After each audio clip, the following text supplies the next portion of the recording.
The following podcast was produced in-house for KQEK.com.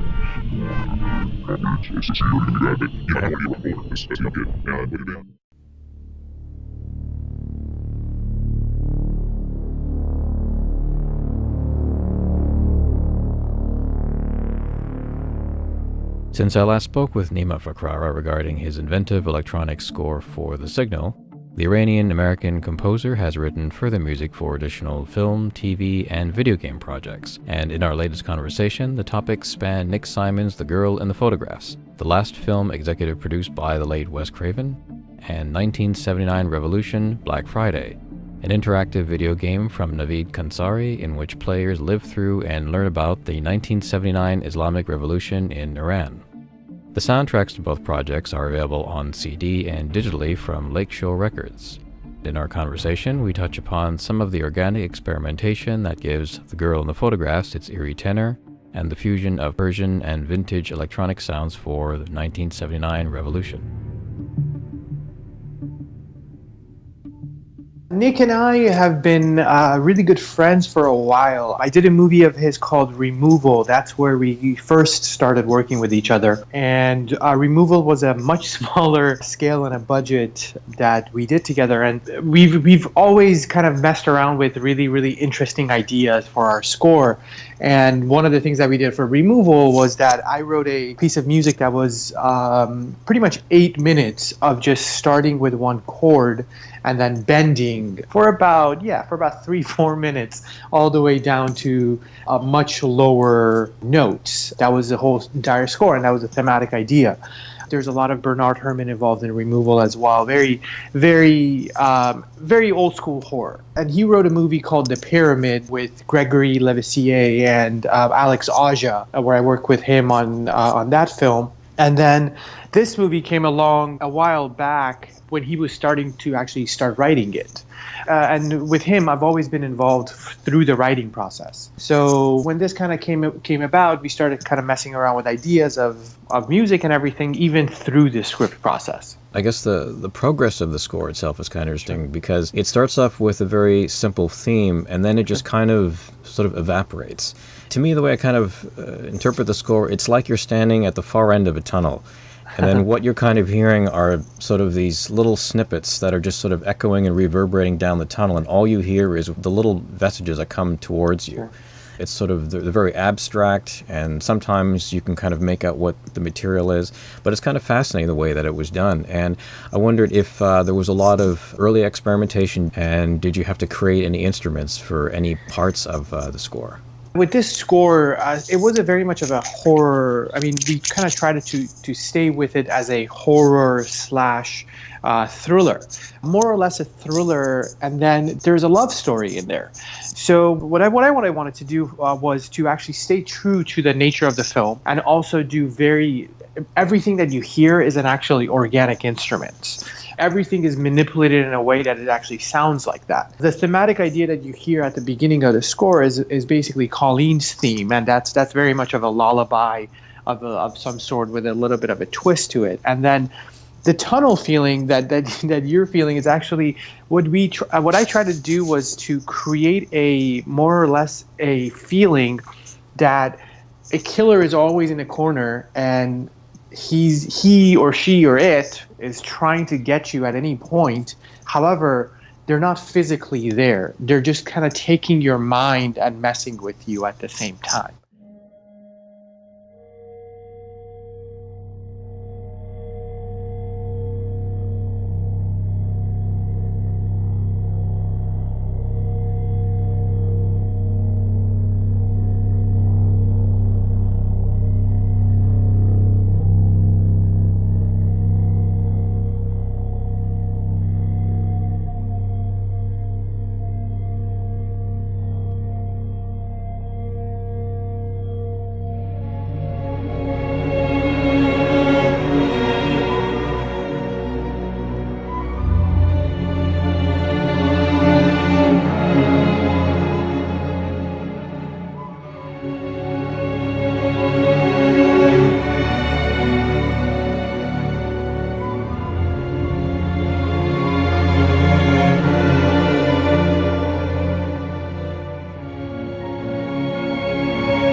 I didn't create any instruments for this project, but I did something that I'm not sure if it's been done before or not, but I recorded a cello section versus an entire basically your traditional quartet of violin, viola, violin, viola, and cello. So it was all cello players, and they were playing violin parts. So basically, they were in their extremes of their registers. So you get that really weird feeling of discomfort within. Even the players were very discomforted when they were playing.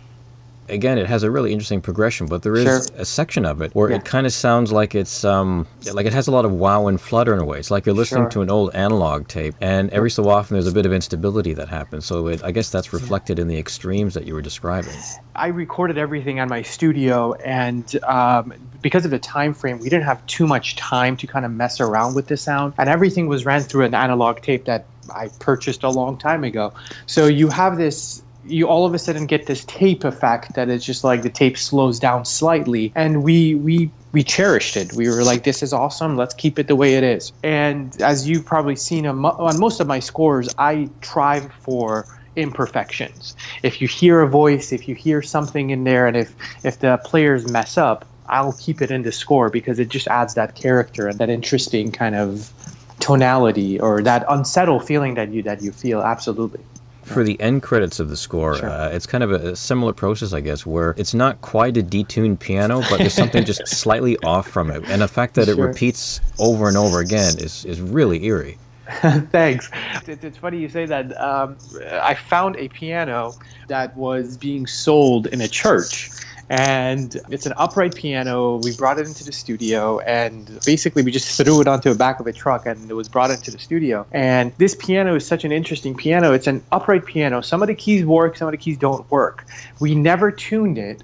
However, very strangely enough, there is another piano that actually plays with that. On that track, there's two pianos being played. And we slightly brought in the regular tuned piano to actually get that wobbly, eerie effect as well. So you're hearing two pianos. One of them is completely messed up, and the other one is pretty perfect.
Given the fact that it's a horror score and there was a limited time to compose it, I guess one of the easier choices that are available for a composer is to switch to sound samples or use special, an assortment of digital filters and processes. And is there ever a pull that you find to go that direction, or do you find that the way that you compose, it sort of mandates a certain measure of exploration and kind of sticking to the use of the organic sounds that you love? Sometimes you have to go that route, but I've been fortunate enough to be able to. My studio is set up in sort of a way that I have a scoring stage in my facility, and I'm able to literally just drag instruments into the scoring stage and record it right away. So I'm blessed that I'm actually able to do that, and I like messing around with that idea. I mean, most of the scores, most of my scores, and most of the stuff that I do, I hear something in my head, and then I like exploring that thing that I hear in my head. Whether it is pulling up an analog synth or pulling up like an ARP 2600 out of the storage and then messing with that, I rather pull an instrument and make it sound like an ARP 2600 or a Moog or something like that. It does take a little bit of a time, but at the same time, I like getting that breath. I like getting that organic feeling, even though I love the analog synth stuff. I mean, I did a lot of analog synth on the video game, but at the same time, we kind of messed around with organic instruments as well. That sort of leads me, I guess, then into the video game, but perhaps we can talk about how you became involved in it, because it's a really, really interesting concept. And I understand that there is a little bit of controversy around it because of the concept and because of the time period that it's set in. Sure. Naveed Khonsari, the creator of the video game, and I have been talking for about 3 years. It's another Nick Simon story. But I heard about this project about 4 years ago. And this was when he was kind of just actually starting the idea of it. He was going on interviews at CNN, and he was like, we're making a video game about that time, about Black Friday during the Shah and during what happened at literally those 4 days. And we want to tell a story, and within a video game world. I became very interested in it because I am Iranian myself. Even though I didn't grow up at the time, I've been involved with Iranian music since I was 5 years old. I've played in Persian classical settings and everything like that. So it was very close to my heart.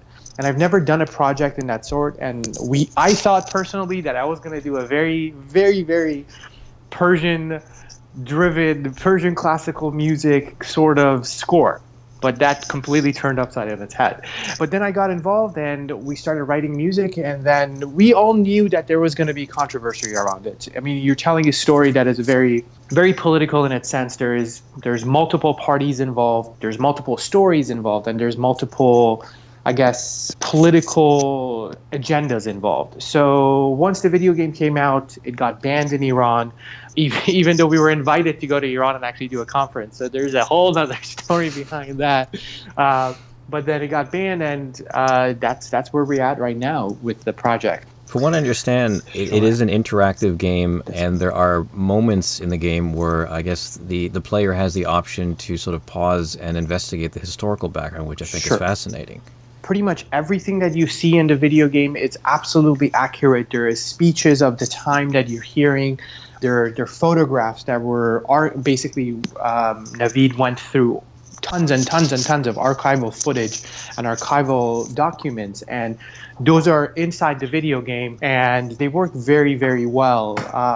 Even for me personally, it was fascinating to be able to kind of just go through this journey with him because it's so accurate. I mean, dare I say, it's very much like a telltale game that you as a player are immersed in this world. Based on your questions, things change. Based on your answers, things change. And you have to make the right decision. So you could play this game 4 or 5 times and you're going to discover new things with it. I guess part of the game's mandate itself was also to educate as well as contextualize an event, which I think is probably only seen in old newsreels, and those themselves have a certain kind of bias attached to them, whether it's from North American media or whether it's from Persian media as well, or even Middle Eastern media. Absolutely. It's, to be honest with you, it's meant for everyone, and it's meant to be seen by everyone. I learned from it because I didn't know a lot of things about it. But at the same time, I mean, even when I started working on the video game, I was like, this is fascinating. I had no idea this happened, or I had no idea that this person gave the speech about this. So there is that, absolutely, there's that education. And I know Naveed and I have talked about this, that there is another idea behind this, that they want to do other avenues of storytelling, but in a historical standpoint, in the follow-up games and everything like that. And you were mentioning that when you were deciding on how to tackle the music score, it's initially you were going to do it with traditional instruments, but then you moved to it in a different direction. And certainly from the samples that you hear in the trailer, it's got a really organic kind of late 70s, early 80s synth sound, and it's really warm. It's so interesting, the journey that we took. My first thing that I wrote for 1979 was back in November of last year, and it was completely different than what you're hearing, and you're going to hear in the score and you're going to hear within the game. I approached it very much similar to a documentary style. It was like, all right, how are we going to get a very much of a Persian world into the Western culture and to the Western world? And it was very much analog synth, a lot of Persian instruments, and then it didn't happen. It didn't happen. We didn't like it the way that it felt. So we pushed it a little bit more towards the analog synth side, and then very few Persian instruments to actually give it that texture. But the way that we approached the Persian instruments was that if we can replace a Western instrument with a Persian instrument, let's do it. So a lot of guitars you're hearing, and then a lot of times you're hearing this classical weird guitar. It's actually not a guitar. It's an instrument called tar, which comes from that world of that lute world. Same thing with a piano. It's not a piano that's being played. It's actually a dulcimer, and I actually play all of them myself. So. In your research, did you find that there were certain instruments or certain styles that were no longer allowed after the revolution? Yep. And did you make a choice to sort of have that contrast in the score? Yeah, I mean, the score, as you hear, it's that very late 70s, early 80s type of synth score. During the time, unfortunately and fortunately, there was a shift in musical style as well. Persian classical music, as we all know it, that very, I guess you could call it religious if you want, but I mean, it's very similar to Indian ragas and stuff like that. It's very inside the box, very you can't go anywhere. That started becoming a little bit banned during that time, until it shifted to after the revolution. That was like, that's the only music you could hear, not anything else. So we have that juxtaposition in the score as well. There's parts that actually people are running around or actually are cheering for, and they're going on protest, and you hear a little bit of Persian instruments combined with analog synths. But you also hear that Western kind of spaghetti Western kind of guitars with lots of slapbacks and spring reverbs and stuff like that as well.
And did you create any instruments for the score? I did not. I modified a lot of stuff, though. We had the time to do it, but we didn't want to do it. There was many reasons behind it. It's a true story, and we didn't want to kind of make it more or less something that is actually fake. So all the analog synth stuff that you're gonna hear, they're played from the keyboards and played from the analog synths, and the instruments are all played with that as well. But again, we ran this through a lot of vintage outboard gear in order for it to sound like the time that it was done. For the vintage synths, did you have to do any sort of research to find them, or did you actually have your own little archive of authentic synthesizers from the era? No, it's mostly I had these in a storage unit that I've kept for a while, and I mean, I never want to bring them out because they're so out of tune and they need service all the time. Two, it's just they take so much space. So I brought some of them out and actually kind of messed around with them, sampled them a little bit, and then kind of played them back the way that it should have been done in order for it to make sense. I mean, not too much research needed to be done for it. One of my great colleagues that is actually housed at the studio, Adam Schmidt, an amazing mixer. I talked to him about how do we get that kind of late 70s, early 80s. And we talked about a lot of outboard gear and what they used at the time, and that's what we used. And everything was processed that way. Everything was processed old school. I mean, there's a lot of tracks in there that I just put a mic up, and it's just 5 or 4 instruments being played just around a mic. And that's how we captured the sound. Just really, really old school. How do we do it out of a garage kind of sort of way? It's been a fun year for me because I've been able to experiment with a lot of different stuff. So. And this was your first video game, right? It was my first solo video game. I mean, I was involved with the Resident Evil Revelations 2, and I was involved as a score producer and as an engineer on the custom instrument side. But yeah, as a solo composer, this was my first video game. Kind of be able to be involved with it that way. Thanks to Nima Fakhrara for discussing his latest work, and Beth Krakower at the Krakower Group for facilitating the interview. Music from The Girl in the Photographs and 1979 Revolution Black Friday are available digitally and on CD from Lakeshore Records. A visual version of this podcast is also available on KQEK.com's YouTube channel. Links to visual montage extracts and making of details are also available at bigheadamusements.com. Related film and music reviews are available at KQEK.com.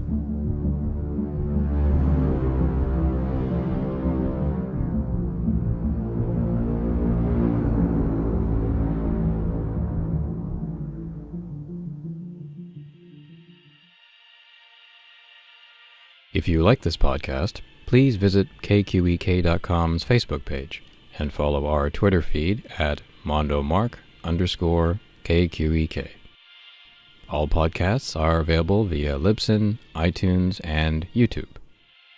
The editorial skills responsible for this podcast are also available for hire. If you require audio editing, mixing, and cleaning up interview recordings prior to publication, please visit mondomark.com for more info and to hear demo reels. Until next time, this is Mark R. Hasan, editor of KQEK.com.